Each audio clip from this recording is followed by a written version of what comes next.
Hey guys, I am here with Luke from Console5. How's it going, man?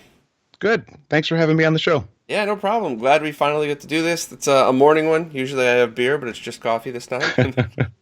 So I always like to ask my guests the normal origin stories and everything, but I think the number one question on everybody's mind before we go any further is what's the atomic fireball story? I think it's fun when you get a box or you open something and there's just something extra in there. Hmm. Um, and they're not too expensive if you buy like thousands of them at a time.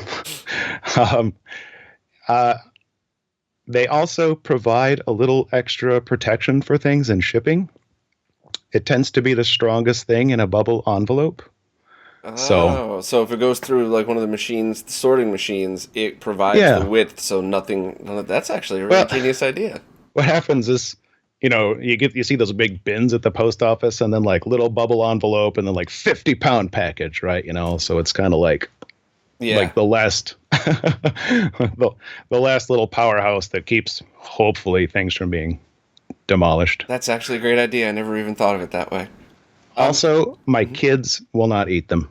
Oh, well, that's I also I used brilliant. to I kept kind of a variety of stuff at one point. I used to give out Zots, Hmm. but I had to test a lot of Zots, and my kids had to test a lot of Zots, for purity and quality control. Right, of course. And Every time I so, bring somebody cookies, there's always one missing, and I always say to make sure that they're not oh yeah, stale. yeah, okay. I don't want to deliver you garbage cookies, so Exactly. And for anybody watching around the world, do they call them fireballs in other countries? Because I know this is such like a newbie, never been anywhere else thing to say, but even though I've been lucky enough through my jobs to travel all over, I'm still fascinated about the little differences. So atomic fireballs in the U.S. are these big red candies that are very cinnamony. So when you're a kid, it like burns, and when you're an adult and you've eaten ghost peppers for the last 10 years of your life, it doesn't so much burn. It's like a nice, cool, cinnamony taste to it. But I wonder what they call them elsewhere. Do they just call them fireballs, or if there's like a really awesome name for them somewhere else? I don't know. I know they at least sell them in Canada because I get emails about the fireballs once in a while, which is funny. And sometimes English isn't the first language, and they say, thank you for the items. No, thank you for the very hot red ball. I love it. And Yeah, but so even all the it little cracks me up. differences, like a grape Gatorade is raisin in Canada, Hmm. like the Royale with cheese, the Burger King. Yep. Yep. Every Pulp Fiction fan knows that one. So. Well, post down below from whatever country you guys are in. Do they call it fireballs? Is there another really awesome or silly name for it? But now back to non-candy related. Can you explain for people that might not be familiar, although I'm pretty sure everybody watching this would be, what is Console 5 and, how would you describe it? Well, it's a store and, an internet store. We specialize in creating, cap kits is probably what I'm most well known for. Um, but what I really wanted was to start a business in the field that I love. And well, the backstory is that I've been working on, game consoles forever, even when I could just take them apart and not put them back together again, like 8 years old, In taking. fact, if you talk to Voltar, I think that's still how he describes how I work on consoles. And so I built a collection by buying lots of broken stuff and then fixing up what I could and selling it. And there were a lot of guys doing it at the same time. So early 2000s, which shouldn't be that long ago, but it really is. And I always had to buy a lot of parts from a lot of different places to get everything that I wanted. And I had some friends on forums, like I said, so they were doing the repair and mod thing too. And I would just make them kits out of convenience. It's like, I know you just have this one thing to do, so you don't have to pay shipping from 3 different vendors to get the jacks from one place and the transistors from another. And like, I'll just make you some kits, just PayPal me $8 and I'll send it to you, that sort of thing. And then as it was clear that some consoles were not aging very well, like when you started to see Turbo Express, Turbo Duo reports, the low sound, Mm-hmm. And I started getting, you would take those apart and you would see like, wow, something terrible is happening on the inside. And it just kind of became apparent. And there was a booming arcade parts industry for monitor cap kits, renewal kits, this sort of thing. And at the time there was nothing for consoles. And it's like, there's clearly a need for some of these devices. Like they're self-destructing, sitting on the shelf. And then, so really that's how it started. And, so it's been an interesting ride. I first started the business in 2011. Before that, I was selling on eBay or selling on forums, in places like that. So when I was always like a retro gamer as a kid, back when it was just the modern gaming, I guess. And then, once teenage years hit, it was just basically just drinking and guitar, and then I got a job that sent me all over the place. And then when I kind of settled back for a bit, that's when I got back into all this stuff a lot. So I was kind of away for a big chunk of this, kind of only just barely keeping up. So when did Console5 as a website actually start? Because it definitely was before RetroRGB, because it was I'd bought stuff from you. I actually, so I registered the domain in like 2007, 2006. Yeah. Originally, it was going to be a show. So like a YouTube podcast kind of a show. So my degree is in broadcasting. Oh. Which is why you see an atypical mic sitting here. I was going to ask you about that later on. Why do you have a much better mic than I do? So, yeah, my degree was in broadcasting, and like I said, I'd always been into classic games. And at the time, it was like 2005, 2006, I had a group of friends near me that we were bored, honestly. And we kind of wanted to do some video things. We did a lot of that in college. Mm-hmm. And I had a contact at sort of in the entertainment video game industry. And my plan was to put about 4 or 5 episodes together, and then as a prototype, and then see if I could pull some strings and sell it, to a place like G4 as like a late night, just something for fun, kind of buy-in. And so we shot a lot of video. We went to Midwest Gaming Classic a couple times and did interviews. We did a lot of stuff here, just goofy stuff. The idea was it was going to be kind of like Top Gear for retro games. Nice camera work, entertaining stories. At the time, I didn't have a lot of confidence in myself as a host. And so a friend of ours who was definitely a TV personality was kind of the front man for it. Mm-hmm. And so, like I said, we filmed hours and hours and hours and hours and hours. Just, we would take like some obscure, like super graphics game, and then just set like random friends down in front of it, and just little running commentary, little MST3K, as they're playing. And we just wanted to make something entertaining that wasn't the sort of dry lecture. And anyway. Whatever happened? Did you guys end up pitching it? And what was the final outcome? What happened is life changes. I had my first kid, and the host, the talent moved to the other side of the U.S., in pursuit of a job. And it sounds like every band story ever, by the way. I know, right? I know. And it was disappointing, but it was understandable. Well, you should absolutely upload that footage as and just mildly clickbaity, like Lost Console5 TV show footage or something. Just put Lost in there to pique everybody's interest in something. But yeah, I think people would love to see that. I would love to edit it. In hindsight, though, which obviously, the only 2 regrets I have since the day I started the website, like actual regrets, was once I actually had a chance of getting a pallet of brand new RGB monitors for like $100 each, and thought, they'll be around forever. Very dumb. And a couple of people suggested, like from the official launch, because I guess the site went public before I knew it was public. Yeah, I was hosting with Google, but from the official launch on, I should have been doing a YouTube special. And if you guys had put that stuff on YouTube instead of, and it just started it. Who knows? Maybe you would be massive at this point, especially back then when, now everybody's got a podcast. So, yeah, I think that would have been killer. So, I would love to do it. Still, don't get me wrong. It's just a matter of finding the right people. To do that alone is very, very challenging, and yeah, yes, it is, as I'm sure you know. So, the reason I haven't released it is just because it needs to be edited correctly. That's time consuming. To be perfectly honest, that audio is mix. why I never crossed that line with any of my stuff, because if people expect a pop-up backdrop and a Yeti mic, then I'm not disappointing everybody.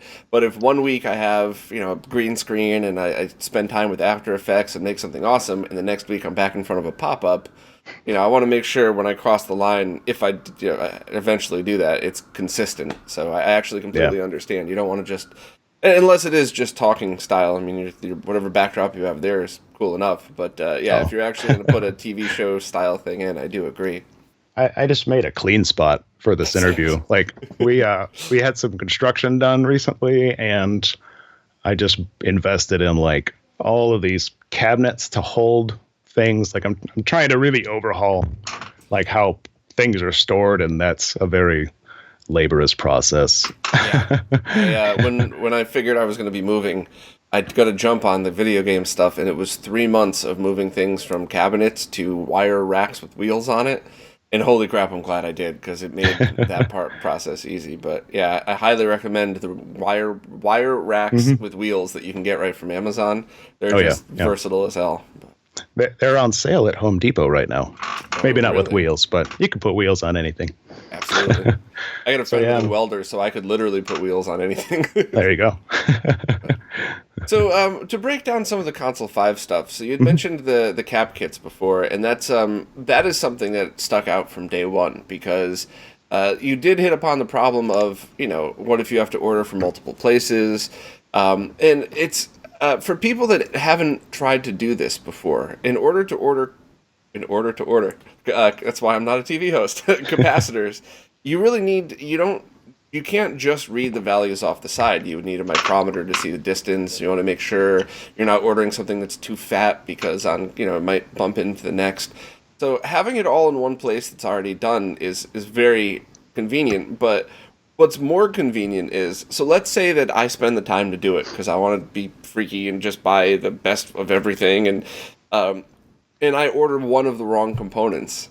Now, not only am I spending money on shipping, but now I got to wait another week for that to come from DigiKey, and it's like my console's already apart. I don't have a lot of space to leave it apart and wait for next time. It's just having the convenience of everything show up in one package is definitely a massive help to everybody that's done it. And you don't use cheap parts either, at least from maybe you do, but not the ones I've bought. No, that really rubbed me the wrong way. Years ago when I would buy, I've had a few arcade games over the years, and before I was into any of this, I would do, I'd call up whoever the big distributor was at the time that was selling them, and I would get a kit. And then you'd open it up, and it'd be all, tier 3, tier 4, like just, bottom of the barrel, really high margin parts. Yeah. And so when I set out, I was like, it's challenging enough to put these in without, depending on your level of skill. And my customers range from top to bottom in terms of skill. And so you want them to have parts that are going to last as long as possible. And to be honest, when you buy 4, 5, 8,000 of the same value, the bulk difference between the really cheap stuff and the really good stuff, to me, doesn't warrant, the quarter. No, the 50 cents. So I'm glad you have that attitude. Could I just ask, though, because that was going to actually be my next question, is do you just have like big barrels full of capacitors or something that you just like the peanuts, like when you go out to one of those kind of restaurants? Exactly. They're all stored in atomic fireball used atomic fireball containers. No, they're That would be killer if you just posted a picture up on Twitter of just hundreds of fireball containers filled with capacitors. So depending on if they're in ammo or if they're on reel or just bulk, you just find a place to put them. It's not very exciting, they're all kind of a cool, dry location, and well, I guess there are a lot of asking, capacitors. More along the lines of, I was just making a silly joke. Like, how is it that do you just have a database somewhere where it's like every time you go to do a cap assessment of a new product, then you just say, all right, well, it's a 220 microfarad, 16 volt. So then you just go add to your list. Okay, now yet another package needs this one, so that then you just order 1,000, 5,000 at a time of everything. That seems very overwhelming. It is. At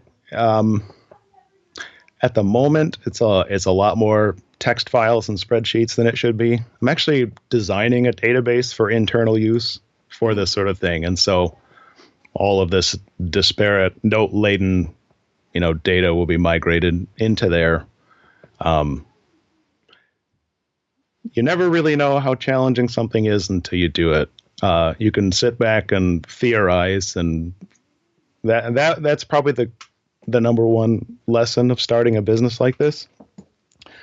Even just when it came to doing taxes and things like that, and because QuickBooks doesn't run a small parts business like this, and maybe there's some add-on, and so I actually I had to write an accounting software package to do this correctly. And then so I'm going to kind of dovetail in a second piece to that handles the logistics of all every platform, every console iteration, every PCB and collection of PCBs, the requirements, original part numbers, it is a lot of data. Yeah. So now you also have the wiki style part of your site where you archive all this stuff. I'm assuming that you would not the accounting side, but at least the collection side of things probably include it in that. But how did that even start? I mean, did you just start taking capacitor lists from things and then posting it on, figuring, well, let's just share it with people, or because you have a lot of information on there that is not available anywhere else? Well, first, I have to give thanks, to everybody who's ever scanned something and put it online for others to use. A lot of the information in there wouldn't be possible without the efforts, over the years of posting this kind of thing.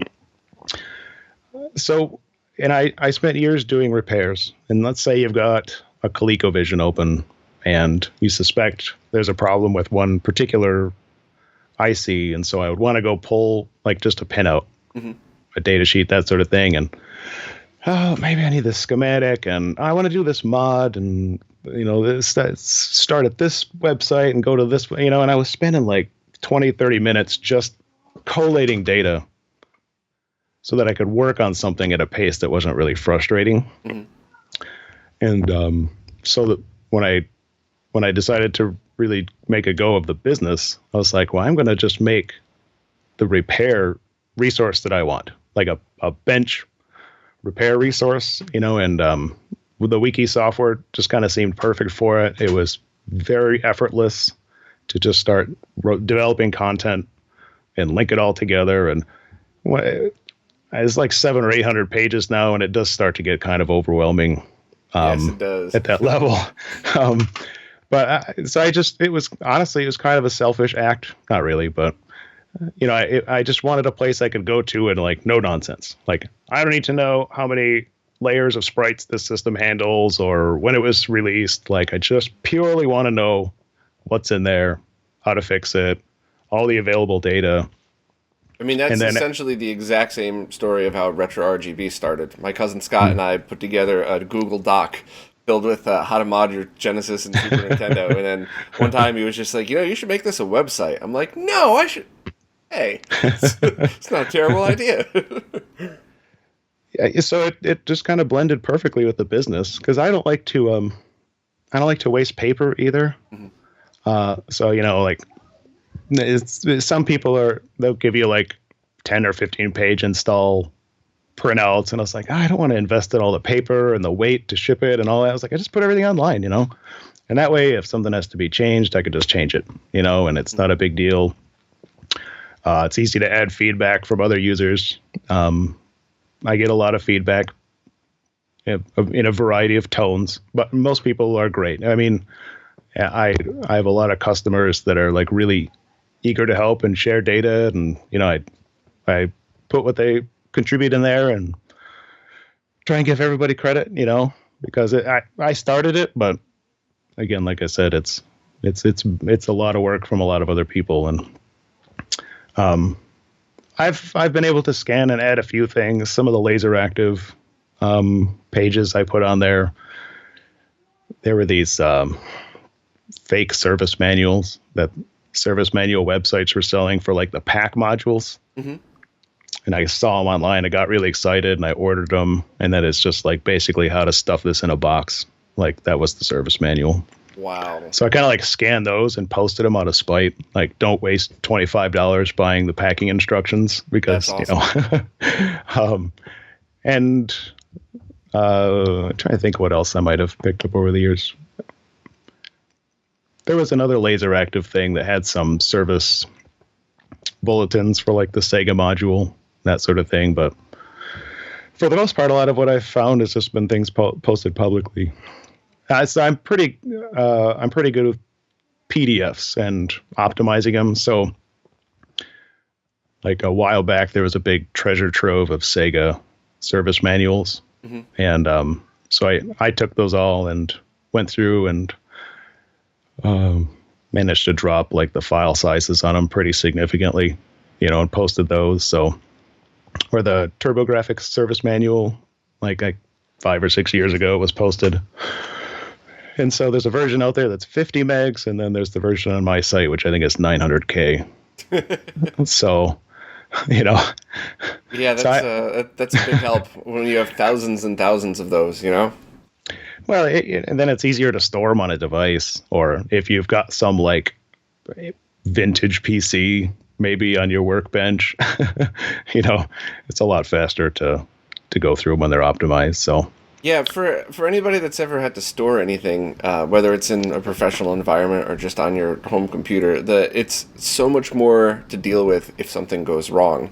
So a couple of years ago, for whatever reason, the backup software I was using, I renamed my Pro Tools folder, and it thought that there was now doubles of everything. So I had 100 gigs turn into 200 gigs because it copied every single file. And it's like, I can't go back and delete it. Which ones are the master recordings? Which ones are, so it's like, yeah, now I have 200 gigs worth of crap just sitting there that I always have to deal with unless I want to spend the, hundreds of hours going through and figuring out what's what. So smart move, consolidating from the beginning. Because if that happens to you, whatever, you're out a couple of megabytes. So I need a 1-minute break to get a drink of water. All right, we're back with fizzy water, and I think you have a Star Trek mug there. Like a regular water. There you go, Star Trek. Awesome. It was either this or the Cray Computers mug that I have. So I did also want to ask you, though, about the other random parts you had on your website and where you found those. Like, I needed to get an Atari Jaguar cartridge slot, and I think you're the only place on the planet that I could find one of those things. Like, where would you even find them? And I sold out of those, I just call other distributors. It depends on the part. So, yeah, I think that stuff came from B&C Computer Visions. There's a lot of parts out there with really challenging websites to use, or staff that's gone for long periods of time, and this sort of thing. Make you send them over like an official purchase order documentation. Yeah. They can't just send you something. So yeah. So I bought a lot of things that are hard to buy and made them easier to buy. And then the downside is I don't have any more Jaguar connectors because everybody bought them all, which is a good problem to have. But they're almost PCI slots, but they're not.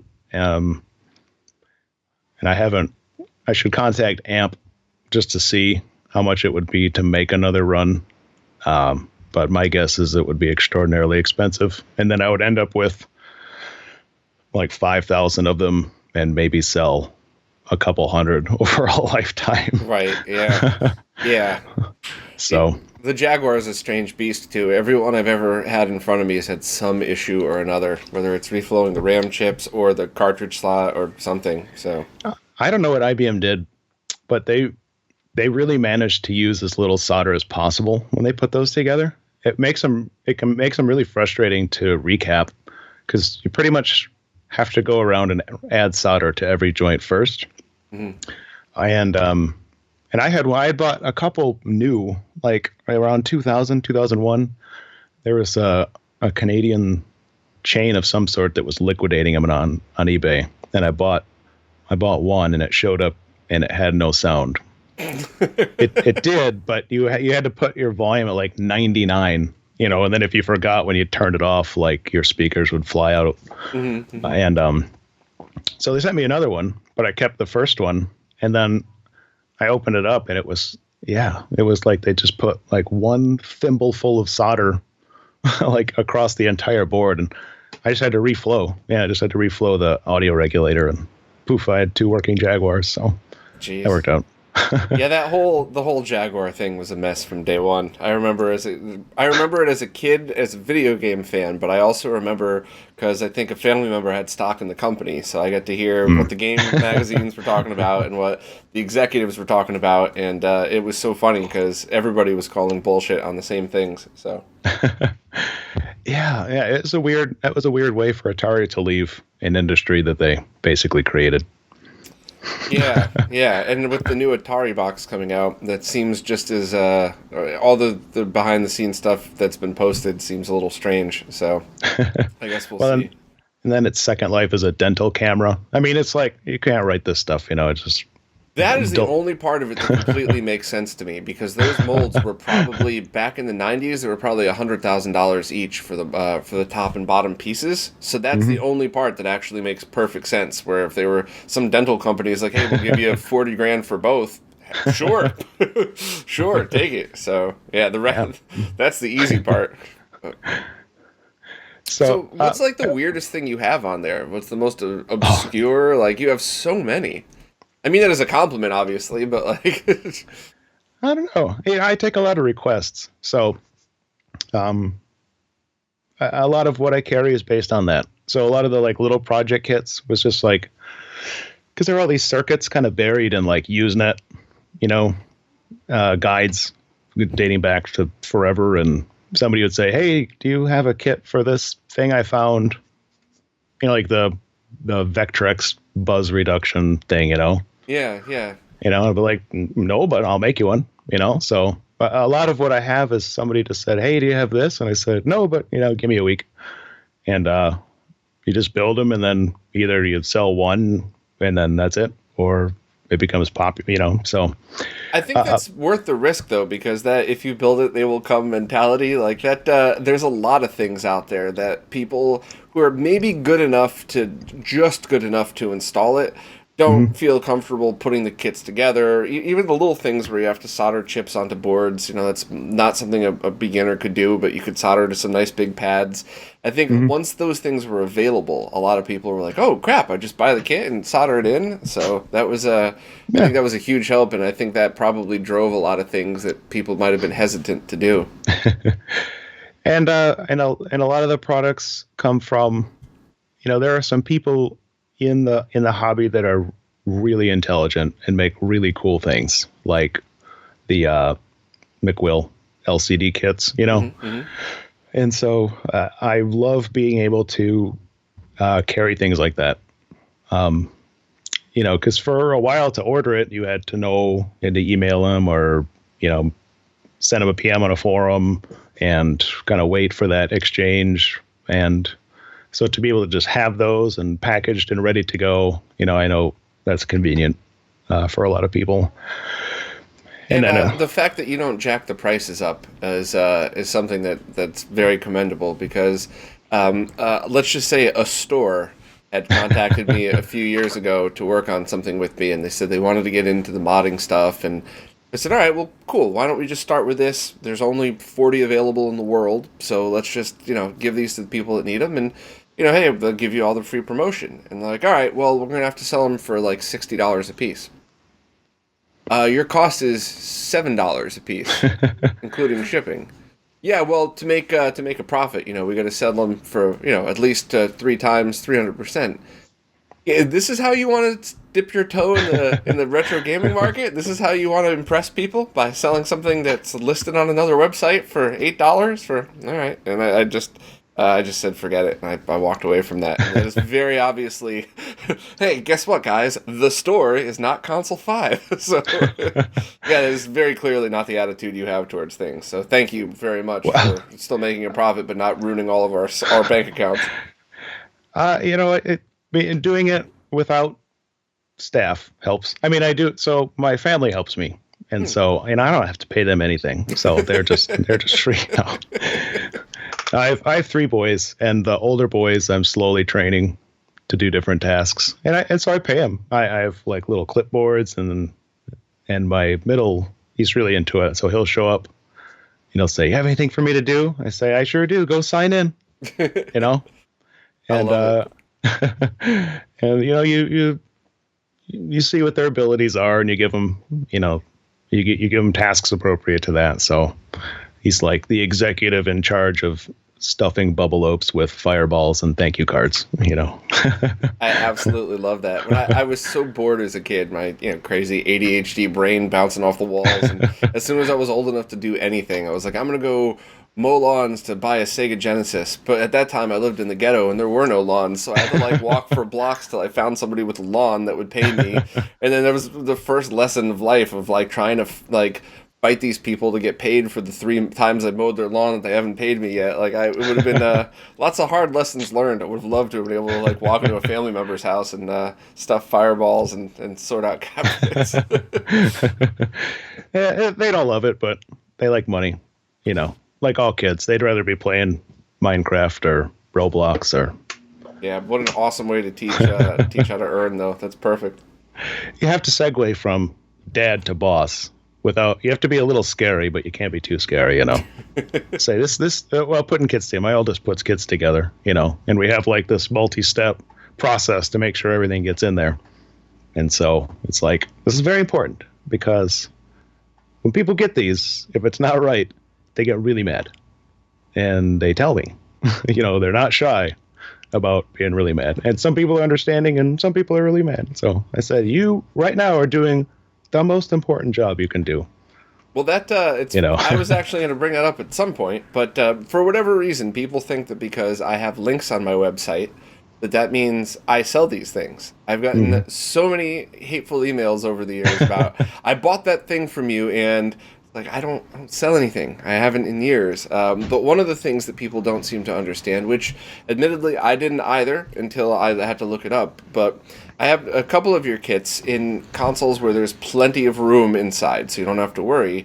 If you have 3 caps that are all 220 microfarad, but one's 10 volt, one's 12 volt, and one's 16 volt, you just send 3 16 volts, which is completely the right way to do it. And in fact, I think... the guys like Nick and Steve and Zach and Renee would probably all agree that going up in voltage is never a bad thing if you have the room to do it. But do you have little cards that you throw in now that tell people bigger yes. voltage is better? I just started. This took me way too long, but I did just start doing that. I put stuff in the wiki, and I'd put stuff I think at checkout, and there were sort of assorted, scattered notes, but the question would come up, and it's totally understandable. Sometimes you also see people post lists backwards, 10 volt, 220 microfarad. I see that a lot, and so their natural instinct is to look for the 10. Right. And then they don't find the 10, and so we'll have a little back and forth, and I'll kind of just explain what's going on. Because that's the one thing. I agree that everything you should do is digital. If the times that I've gotten the 3-page printout of instructions, it's this is nice, but now I have to scan this into a PDF to save it next time. But that is the one thing I think would be a big help, is just throwing in that little card warning them that, hey, go to the higher voltage if you can't find the smaller ones or something. Yeah, so the latest thank you card on the back now has like a list. It's not a comprehensive list, but it gets the idea across, and Gotcha. then there's a little how to identify SMD markings because the letter code, it's alphabet soup. I didn't even think of that, but that's stuff like really that, handy so. to have as well. Some companies like to put the real voltage number, some of these letter codes, some they cram the letter code and the type of cap all together, and so, you have to look at a lot of them before it becomes instinctive. So, Yeah, and even when you've done a bunch of these, when you stumble across an odd one, like in the 32X, there's that one capacitor that looks different from the rest. Yes, And yeah. that's because it's a completely different type. If you replaced it with the same values but not the right type, then it wouldn't work. So yeah, there's a lot more to it than a lot of people realize. But I think and there's very little standard. It's frustrating, Like my favorite is how tantalum SMD caps, the black bar is the positive, right, and on everything else, it's the negative. And From did you know those could actually catch fire? Oh, I've had them catch fire in my face. Yeah. People and don't seem to realize that. Once in a while, somebody will say, well, why don't you use tantalum caps? And then I have like this sort of like, you superimpose the flashback of the tantalum caps exploding, because like, why isn't this circuit working, huh? Oh, that's why. Yeah. So you get kind of shell-shocked.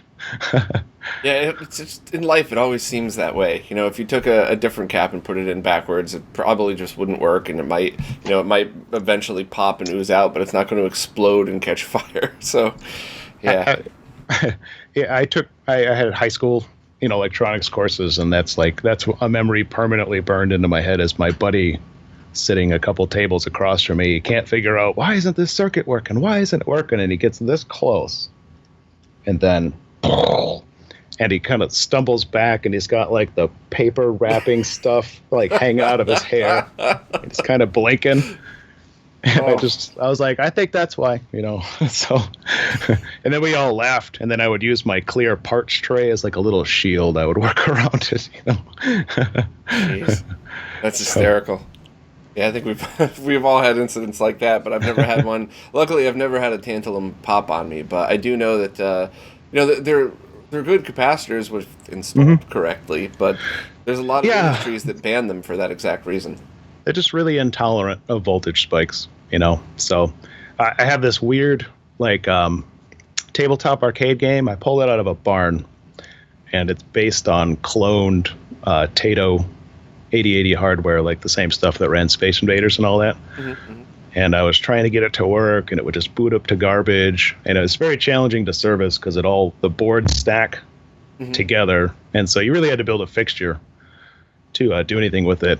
And just one day I was working on it, and one of these little tantalum caps just right before my eyes went up in smoke, and so we turned that off quickly and changed that one out. Yeah. But, So, has there been more of a focus on one thing or another lately? Do you have more stuff coming in? Do you sell other people's stuff? So, like, if somebody comes up with a cool design that's tested and verified, and can say, hey, I don't want to sell these. Like, are you starting to take on more of that recently? Or is there one focus? I would love to. Anytime I do, like, I've got a shipment of reproduction Game Gear soundboards on the way. Cool. And it was the same kind of a thing. Just somebody said, hey, I built this just because, I needed one. So, he went through the design and testing and all that. And he said, no, I've got like a huge pile of these. Would you be interested? I said, well, I don't know what the market is, but sure. Let's try it out. We'll see what happens. And that's very cool. So I'm game for anything like that. Retail fulfillment presents a lot of challenges that if you aren't set up for it very well, and understand, especially shipping internationally, the implications there. So I'm more than happy to do that, and I'm not some retailer that says, oh, I need 50% margin, or I'm not even going to think about it, Yeah, so it's I'm glad to hear that because there's a lot of people nowadays, and I think I have to credit the Retro Roundtable, the other guys, not me, the smart ones in the Roundtable for this. But there's a lot of people that are getting really into board design and making stuff, but they're taking all the right steps. So they're building the design, they're posting it, they're letting people comment, they're not getting all pissy and defensive. Then they make one or two prototypes and take feedback from people and really end up with something that is a very cool thing. But they don't know how to go about selling it. And even the ones that think they might want to sell it themselves, I kind of give them a little bit of like you might want to understand what it is that you're getting into because it might suck the fun out of it for you. Because there's a lot of people that have been doing this for years that love designing boards and open source everything they do because just the thought of like waking up in the morning to 25 emails from people that installed it wrong and having to sit there and, it's just... it's something that you got to be willing to do, and since you already do it for everything that you have, it might be easier for everybody if they just pass the small hobby projects along to people that are already experts in the retail side of things. So I love stuff like that. I carry like Alex from Byte Boosters. He made for the Apple II GS like a sound card, these 4 meg and 8 meg memory cards, and I caught on Atari Age. I don't spend a lot of time on forums. I pop into a couple every once in a while. And I think somebody might have actually emailed me about this. And so I went in there, and he was selling these things, and he's in Germany. And somebody was giving him grief about not getting these certifications that were going to cost money and all this stuff. I know who that is. And I said, I'll sell them. I'll sell them sell them to me. I'll distribute it like that. Sucks, I know who you're talking about. There's one guy that I talked about one of his things on my podcast, and then he immediately emailed me with, like a paragraph of mean things, an info on the thing that I was already talking about, and then like followed it up with like, and you're a douche. Like, not literally that, but something. And I was like, dude, like, how come every word out of your mouth is negative? Like, why can't you just have a conversation? And I never heard from him again. But yeah, that guy, if anybody on Atari Age, I think he might have even been banned or something, but there's one person that does put out very good stuff, but everything out of his mouth is something very mean towards other people, so I would just ignore it. And he keeps insisting upon you'll go to jail if you sell a product with an HDMI output that's not HDMI certified, which is not true at all. That's not even, it's a marketing licensing thing, so as long as you don't use the logo on the box. It's way more into it, but it's the end. Yeah. The end result is not jail. It's not even a fine in most cases. Right. So, yeah. I mean, you want to stay positive. There are people that just seem really determined to be negative.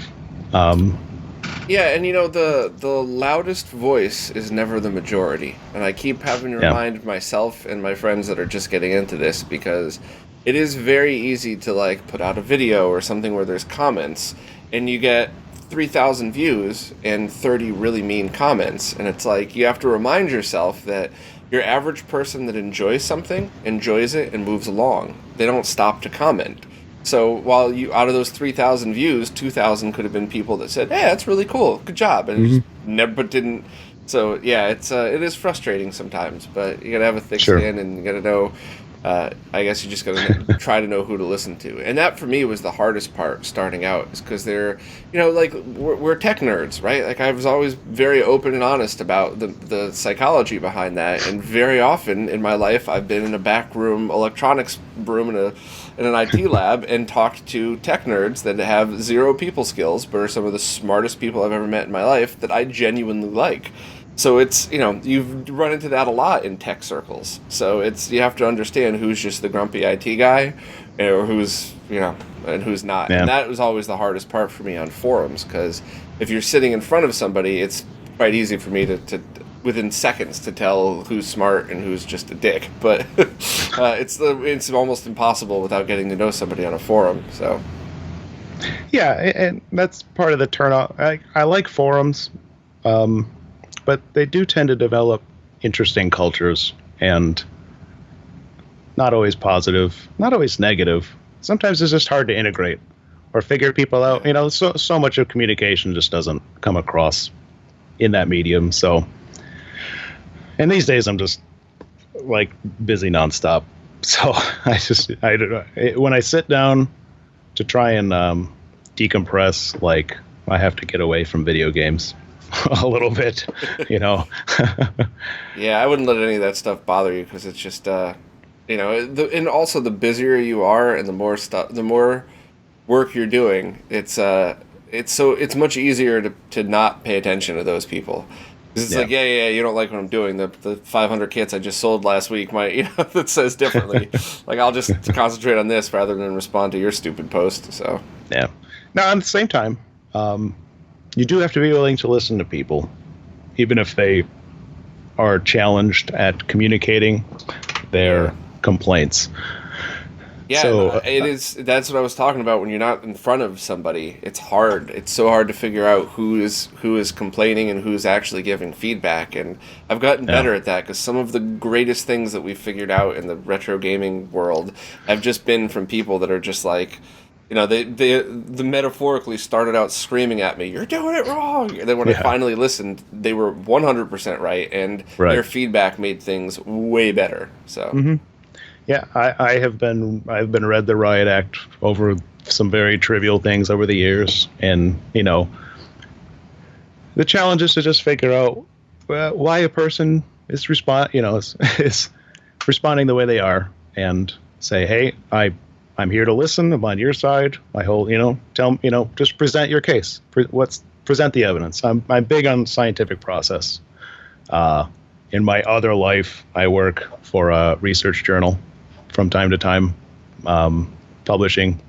And so I read a lot of research, and can tell a well-formed experiment from, you know, a single sample, anecdote kind of a thing. And so I'm always willing to look at what people's findings are. So it's frustrating when people are angry with nothing to back it up. Yeah. Are you allowed to talk about the field of the research that you're in, or is it more of like you're not supposed to talk about it? Oh, yeah. I work at Michigan State University. That's my insurance job.